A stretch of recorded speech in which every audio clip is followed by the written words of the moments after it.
Hi there, I'm Tami Snow, and you are watching the second edition of Lyrical Lip Service. Today I am going to read out of a book that is very close to my heart. It's the very first novel I ever read, and it is titled The Hobbit by J.R.R. Tolkien.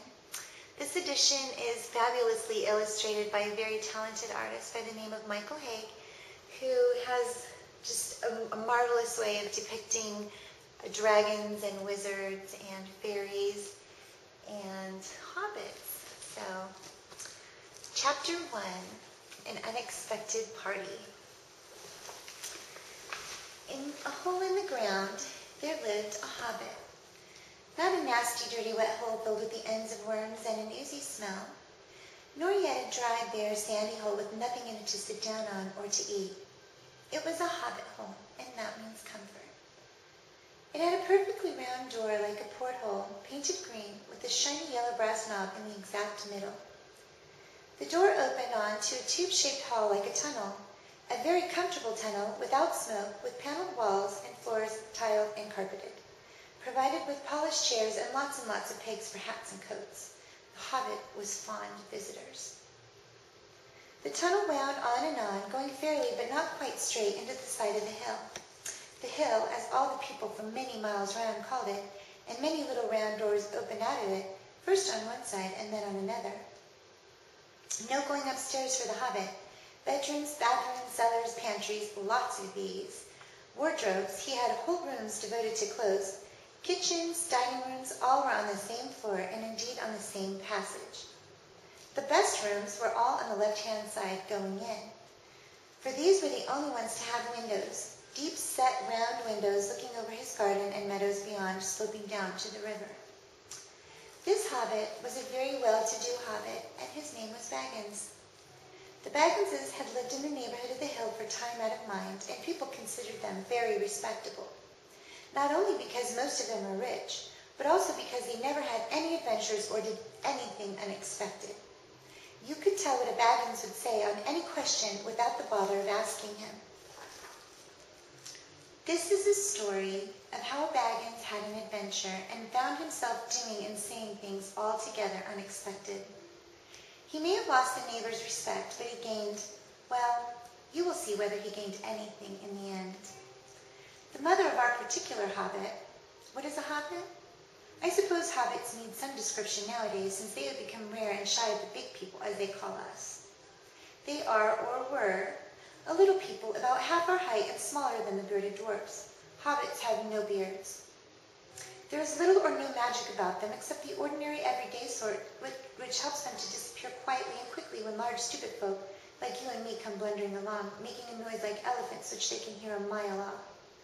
They are inclined to be fat in the stomach. They dress in bright colors, chiefly green and yellow, wear no shoes because their feet grow natural leathery soles and thick, warm brown hair like the stuff on their heads, which is curly. They have long, clever brown fingers, good-natured faces, and laugh deep, fruity laughs, especially after dinner, which they have twice a day when they can get it. Now you know enough to go on with. As I was saying, the mother of this hobbit, Bilbo Baggins, that is, was the famous Belladonna Took, one of the 3 remarkable daughters of Old Took, head of the hobbits who lived across the water, the small river that ran at the foot of the hill. It was often said in other families that long ago one of the Took ancestors must have taken a fairy wife. That was, of course, absurd.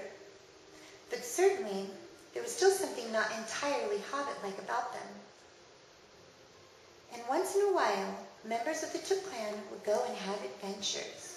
They discreetly disappeared and the family hushed it up, but the fact remained that the Tooks were not as respectable as the Bagginses, though they were undoubtedly richer. Not that Belladonna Took ever had any adventures after she became Mrs. Bungo Baggins. Bungo, that was Bilbo's father, built the most luxurious hobbit hole for her, and partly with her money. That was to be found either under the hill or over the hill or across the water, and there they remained to the end of their days.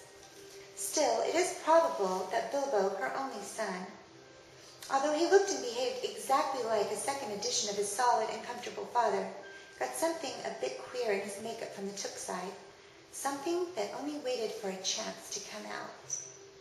The chance never arrived until Bilbo Baggins was grown up, being about 50 years old or so, and living in the beautiful hobbit hole built by his father, which I have just described for you, until he had, in fact, apparently settled down immovably.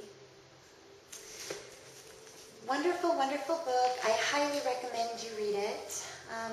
Again, The Hobbit by J.R.R. Tolkien, illustrated by the talented Michael Haig. Check out slavestothemuse.com, a fantastic site that myself and my partner John Buchanan built.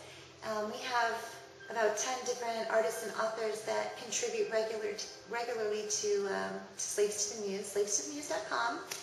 And also don't forget lyricallipservice.com. That is my blog, which has samples of my writing and poetry. And also next week, I am going to be reading some fabulous poetry by some very, very talented poets. I hope you'll join me for that. And until then, big kisses.